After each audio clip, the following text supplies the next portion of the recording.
The purpose of this short video is to demonstrate an example of design problem solving in wood, how to avoid plunging to your death from 4 stories up, putting into practice the old woodworking idiom get it right first time, and most importantly how to overcome fear.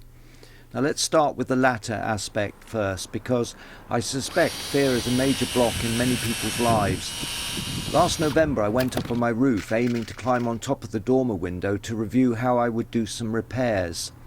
The last time I was clambering around at such a height was 17 years ago, when I totally redesigned and rebuilt the roof.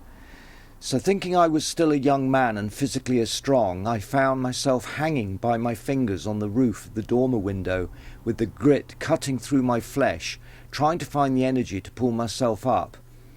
After a lot of deep breaths and keeping my nerve, I managed to slowly pull myself up to safety, but I've been terrified of my roof ever since, and it still needs fixing. So, I spent a fair amount of time sketching out some ideas for a folding timber roof scaffold using 2 roof ladders and a cross platform. Now I have to say I still haven't worked out the design, but the roof still needs fixing. So I decided to make a low-cost temporary platform and ladder to at least get the repairs done.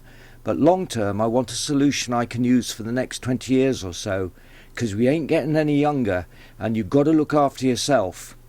So I want something strong, lightweight, easy to assemble and dismantle to fold away under the roof eaves. Now this is where methodology in woodworking is essential, and I made the decision to erect a basic temporary ladder in situ with low-cost materials and a minimum number of tools, and a simple construction method. Now considering I filmed this at the same time, the whole ladder start to finish was done in under 3 hours.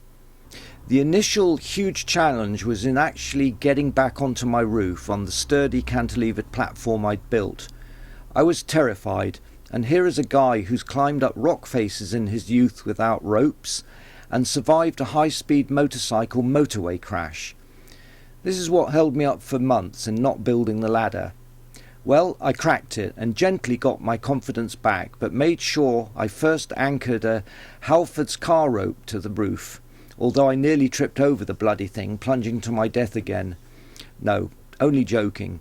But I realised what a big thing fear is, and could never understand why someone at a woodworking show where I was a demonstrator once told me he was afraid of taking the router his wife had given him for Christmas out of the box. Mind you, I was always afraid of having a wife. So there you go, one man's fear is another man's glory, or vice versa. The roof ladder had to be very strong, as I kind of designed it as I went along, and I spent more time thinking how would it behave under different loads and weather conditions and accommodating uneven tiles.